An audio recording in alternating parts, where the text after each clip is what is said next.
Okay, so part 2, we're starting on section 5.6. This was direct variation.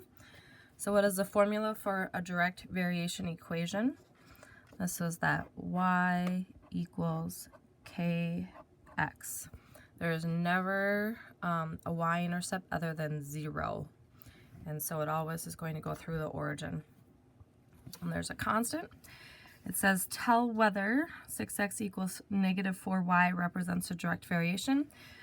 If so, identify the constant of variation. So this is the constant of variation. So in order to tell if this is a direct variation equation, you have to try to get y by itself and see if it looks like this. So I know these are kind of flipped around, but if you just divide by that negative 4, this reduces to a negative 3/2 x equals y. So does this look like the y equals ks? Yes. So I'm going to say yes, and my constant, even though these are flipped around, is negative 3/2. I could rewrite this, as long as you keep everything the same. So the next one, if you would get y by itself, it would involve moving that 4x to the other side by subtraction. Y equals, let's cancel out, negative 4x plus 3. Is this a direct variation? No, it does not look like that because it has a y-intercept of positive 3. So that rules it out. So not a direct variation. Okay. The other type of problem they like to give you is they tell you that it varies directly. So it says the value of y varies directly with x. When y is negative 8, when x is 2, find y when x is 3. So what you're going to do is you're going to take the direct variation equation and you're going to put these values in. So negative 8 equals k times 2. What this does is it helps us find our constant. Negative 4 is our constant. So if we know our constant is negative 4, then we can go y equals negative 4 times 3. So if our constant was negative 4 and our x was 3, our y would be negative 12. The other thing to remember is that with this direct variation equation, we can solve for k. Divide both sides by x, so every time y divided by x equals k. You guys can also think of this, think of your slope is the change in y over the change of x, same type of thing. So we want to know, we have a table with ordered pairs, we want to know if this is a direct variation. So remember, we need that constant. So if I take negative 4 over negative 3, and I take 6 over 2 and 4 over 1, is there a constant? And this should be pretty obvious. This one doesn't reduce nicely. This one reduces to a 3. This one reduces to a 4. Are they the same? No. Why? Because there is not a constant.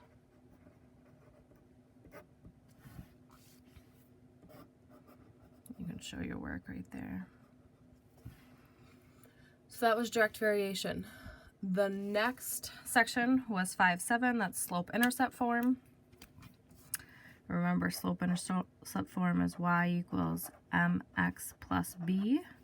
One of my favorite forms. This is slope, and b is your y-intercept. So it says write an equation and graph a line. I didn't give you guys a graph, but I can sketch one. Y-intercept of 8 and a slope of negative 4/5. Just plug those in. And then if I were going to graph this, you want to start at positive 8. 1, 2, 3, 4, 5, 6, 7, 8. Put your dot, and then I'm going to go down negative 4. 1, 2, 3, 4, and over positive 5. 1, 2, 3, 4, 5.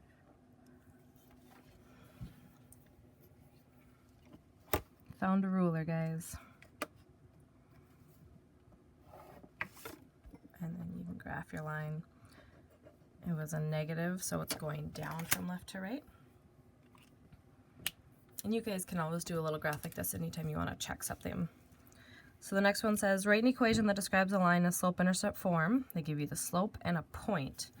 So we've learned to use point-slope form to do this, but I can also use just slope-intercept form.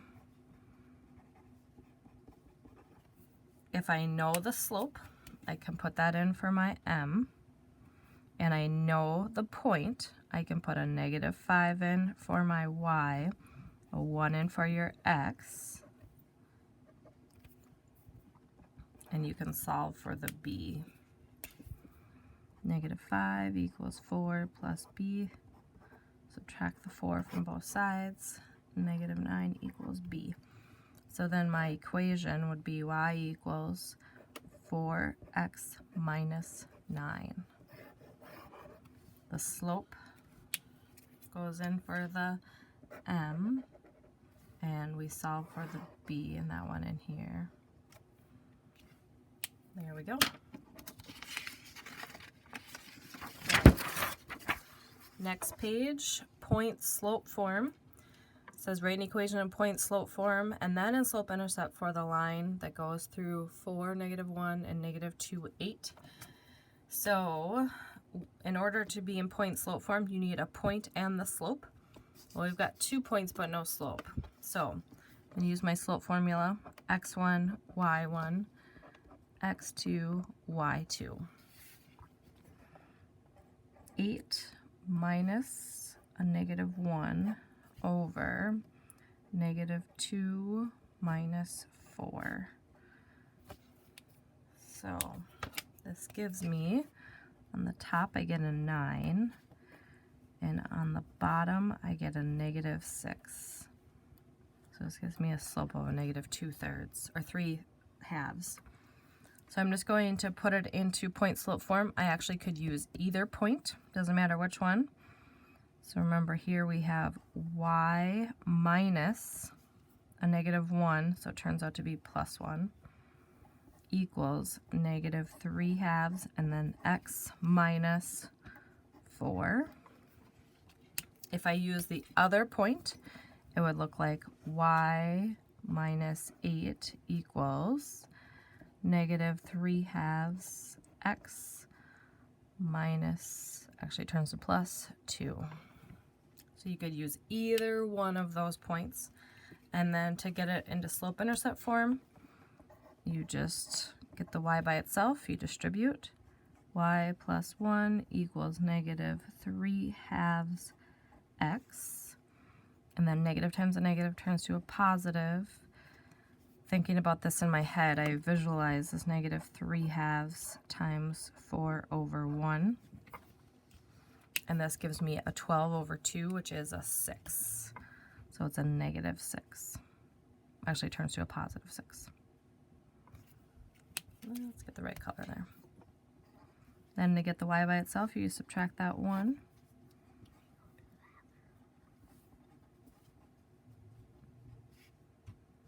Plus 5. And there we go. I don't know if you can read that, yeah. The next one, they want you to graph the line. They gave it to you in point-slope form. You do not have to do anything. Remember, if it's subtraction, then that's a +4. If it's addition, that's a -3. So this is where they're always the opposite. So that's where I'm going to start with my point. +4, -3, and then my slope is 1/2, so I go up 1/2, up 1/2.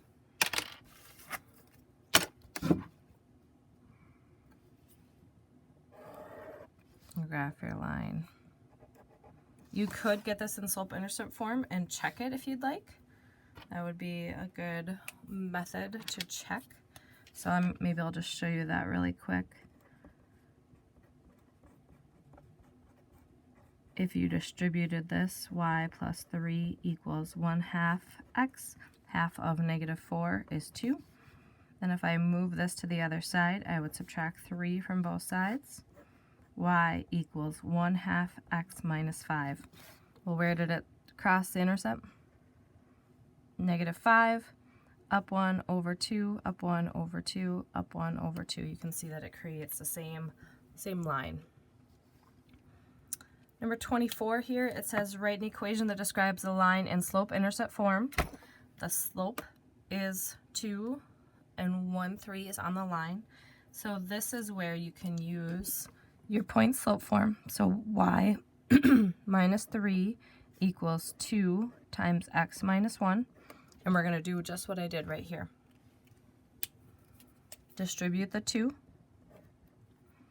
So y minus 3 equals 2x minus 2.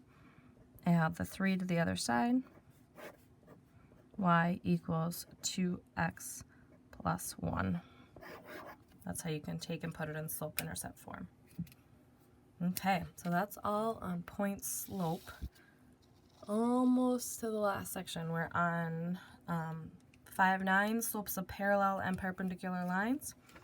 A line that is parallel to another line has the same slope, and a line that is perpendicular has the opposite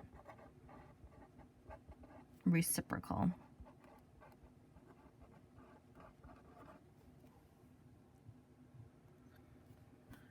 I think there should be an I in there. So on number 25, it says write an equation in slope-intercept form for the line that passes through 4, -2, and is perpendicular to the line that is described right here. So perpendicular means that if my slope was a -4, the slope is going to be a positive 1/4. Okay, so I like point slope form here. So I'm going to take my y minus, turns to a plus 2 equals 1/4 x minus 4. So I put these points in and I used the reciprocal opposite slope. Now it wants it in slope-intercept form. So I do need to distribute that slope, that 1/4 in, and simplify the equation.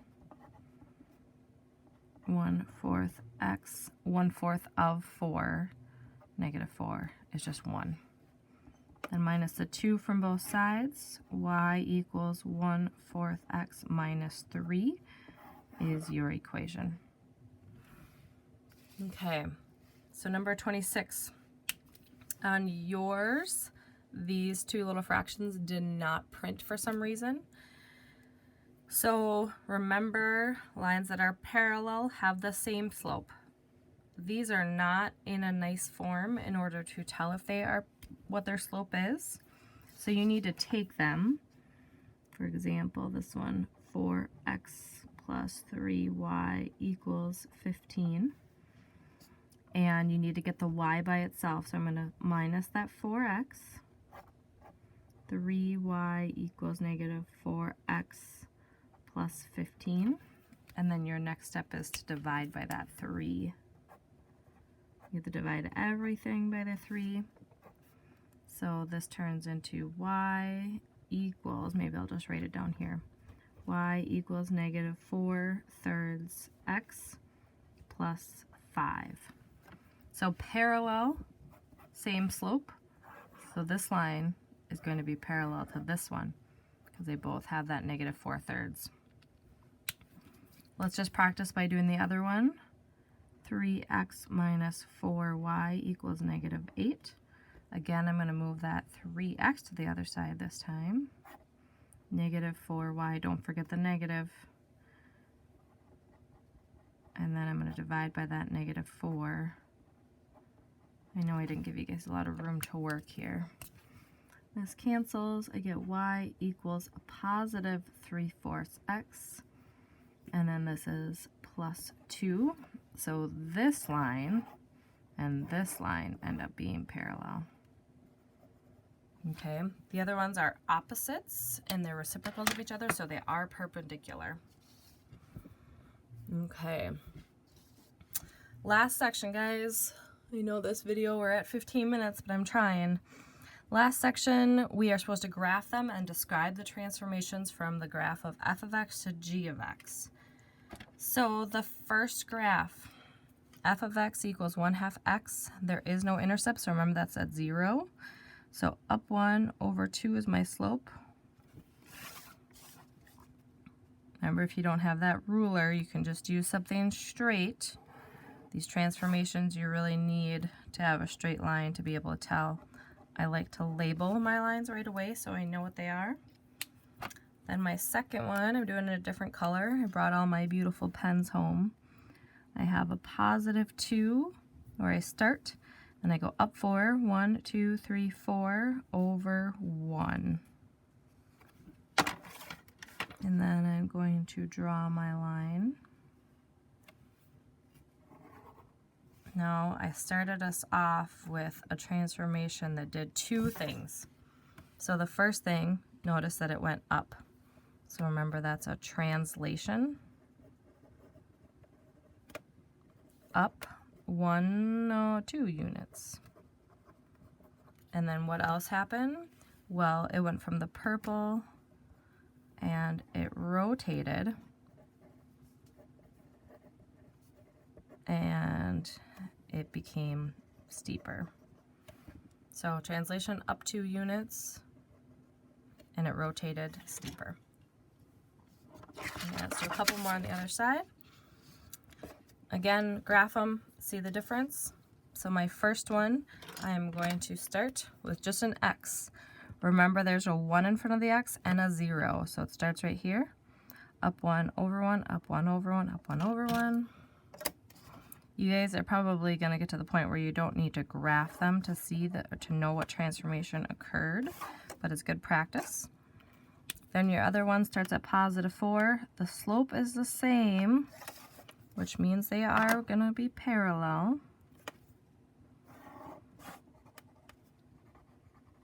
So they did not rotate at all, but there was a shift, and this was my g of x. So there was a translation.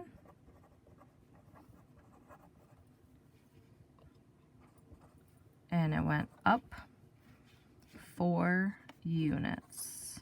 Some people say that this is also called a shift. And even think on your test, it says that.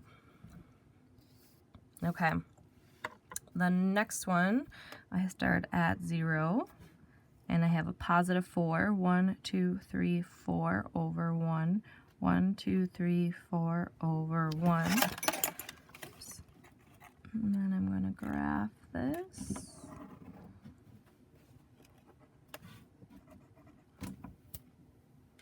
And this is my f of x. Then my other one, it is a -4, so I go down 1, 2, 3, 4 over 1.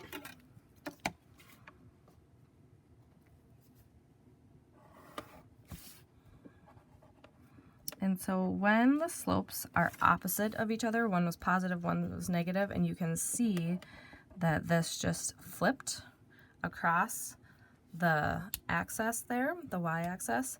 This is called a reflection. So reflections always have opposite slopes.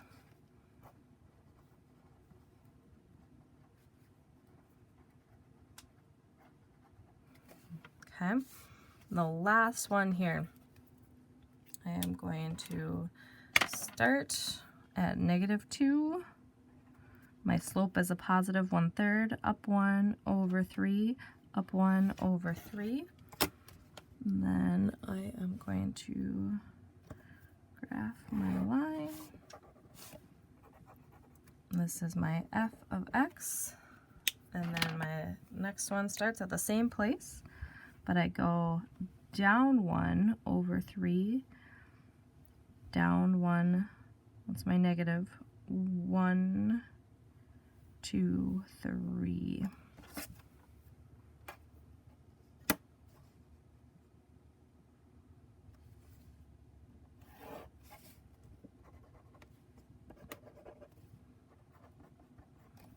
again, same intercepts, opposite slopes.